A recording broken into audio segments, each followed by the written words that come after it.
Speed Duel is coming to an end. Well, officially a pause, but that really just sounds like a prelude to the end, and I'm not here to rejoice because I know there are people who love Speed Duel, but with this project coming to an end, I can't help but feel optimistic about Rush Duel finally becoming a product in the TCG. With that said, I also fear how Konami would handle this alternative game format. For those who don't know, Konami in the TCG has gained the moniker of Komoney because of their business tactics with Yu-Gi-Oh! And listen, would I one day want to be sponsored by Konami and have them send me free stuff or be in videos promoting things? Yes, I definitely would, but I need to say what I need to say even if I burn that bridge, and hopefully Konami doesn't view my opinions as insults but constructive criticism of how they treat their fanbase and why I'm not confident about Rush Duel being handled correctly. The truth is they know how to milk every penny from you, the player. Just look at their booster sets. Normally 80 card sets in the OCG have been bumped up to massive 100 card sets, and some would argue we need this for promos and TCG exclusives. But is that also an excuse to rarity bump cards? Such as taking a rare card like Molcharmy and now making it a secret rare among many other secret rares in the set, meaning that players of the OCG can get a play set from a single box, while you would be lucky enough to even get 2 from a case. They feed on you knowing you want good cards, but want you to work for it, literally. Heck, they do it to not so great cards as well, and will feed on your nostalgia with these rarity bumps. When Red Eyes and Dark Magician first got their modern day support, there were fans that were happy to see it, but they knew the decks were not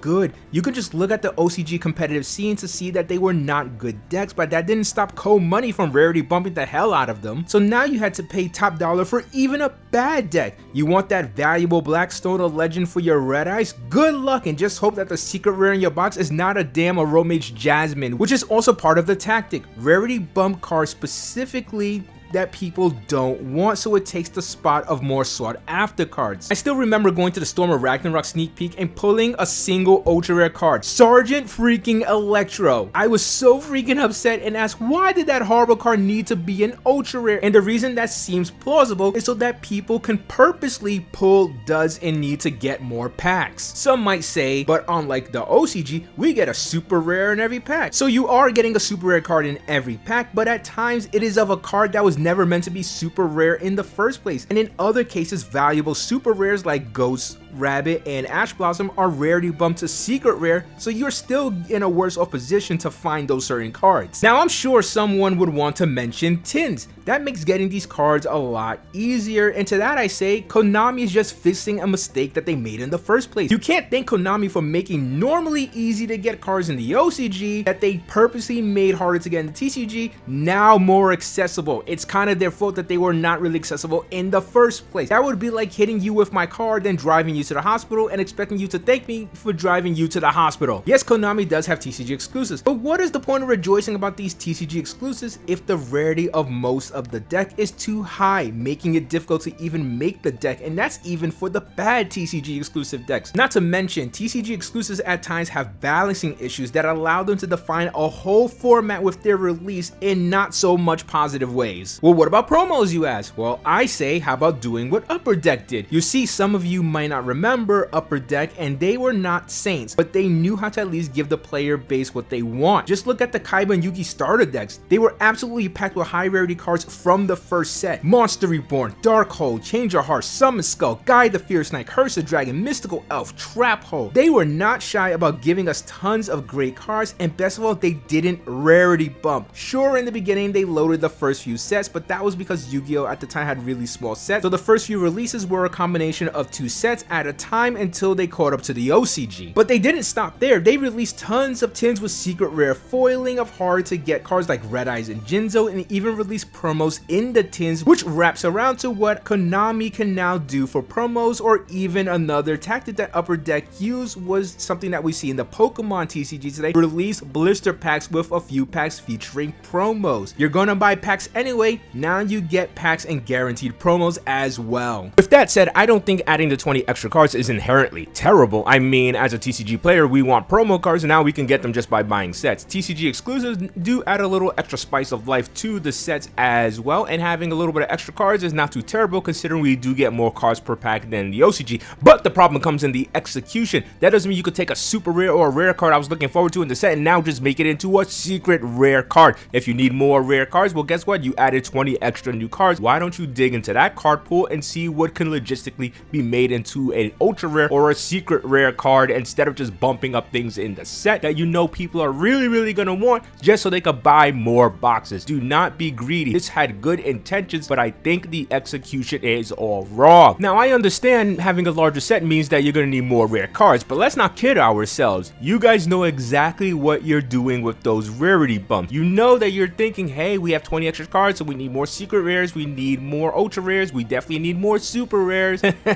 But no, you guys took advantage. You guys saw an opportunity to be able to maximize profit, and you guys are doing it and justifying it by saying, well, here's a larger set with more rare cards. You know full well what you are doing when you make these rarity bumps. You know full well what you're doing when you take a whole theme of a TCG exclusive and make it onto ultra or secret rare cards. You guys know how to maximize your profit. In all honesty, whoever thought to put in promo cards into the set and add some TCG exclusives was pretty smart. I think that's a pretty awesome idea, but again, I think this awesome idea just had bad execution for us, the player base, because we're the ones who get cheated out in the end by all these high rarity bumps and these TCG exclusive decks that are far too expensive to make. But Konami is fine with their current tactic of fluffing packs with extra cards and rarity bumping because you will pay for it and they know it. This greed is also why Speed Duel failed. You see, Speed Duel is a format that they treated as a product. You see, in Magic the Gathering, there are several game formats, with the most popular being Commander, a format where a player uses a legendary creature as their commander and builds a deck of 100 unique cards, except for basic lands, which you can use multiples of, but you don't need to know about Magic. The important thing is if you want to play Commander, you can just construct a deck from your current collection of cards. But when it came to Speed Duel, Konami didn't make it a format you can just dive into. They wanted to squeeze more money, so they made Speed Duel cards something you specifically needed. Nothing about the cards were different except they had a Speed Duel watermark. Yes, you needed to buy cards you already own all over again, and both the Speed Duel and Master Rule cards can only stay in their own game despite being the same exact cards. While in contrast with Magic the Gathering, you can decide to play Commander and use your current collection. Sure, there are Commander specific cards like Command Tower, but those are extras you can use for a Commander deck and not a necessity.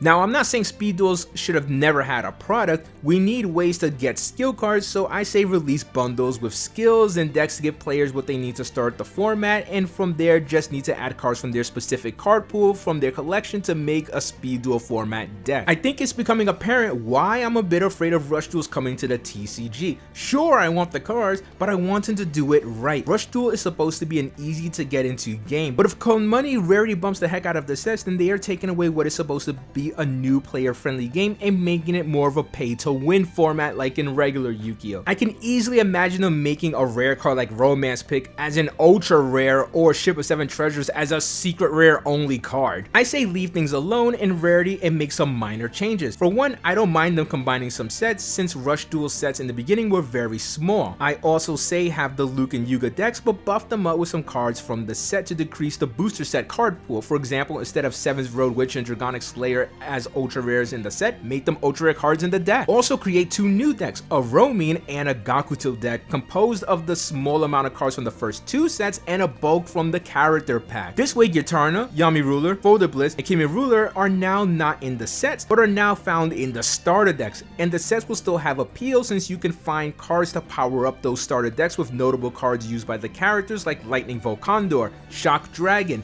Esperate, and Shield and Sword. The set will also have all of Roa's cards, so if you want to make his deck, the set is very appealing. So right out the gate, you have a great set of cards and starter decks for the 4 main cast members. I think that would be a very strong way to start the Rush Duel product, playing catch up while also not jeopardizing the difficulty of finding cards, as well as giving the players the option to test the waters of the game with 4 decks all with different play styles. So yes, I'm excited, but also very scared because I don't want Konami to ruin ruin Rush Duel the way they ruined Speed Duel, and I don't want the player base to be cheated with Rush Duel products the way they are with Master Rule products. Not saying Konami has never done right by the players, but it's very apparent that they're squeezing what they can from the TCG players, and it's pretty gross, and I doubt anyone in a Konami management position would deny that they're using tactics with their Yu-Gi-Oh products to make as much money as possible, even if it means hurting the fans that support and love the franchise. I'm just asking Konami to do the right thing. Rush Duel is the door for a new player base and for lapsed Yu-Gi-Oh fans who are tired of the state of the current game. So toss aside the greed and do the right thing, Konami. Do Rush Duel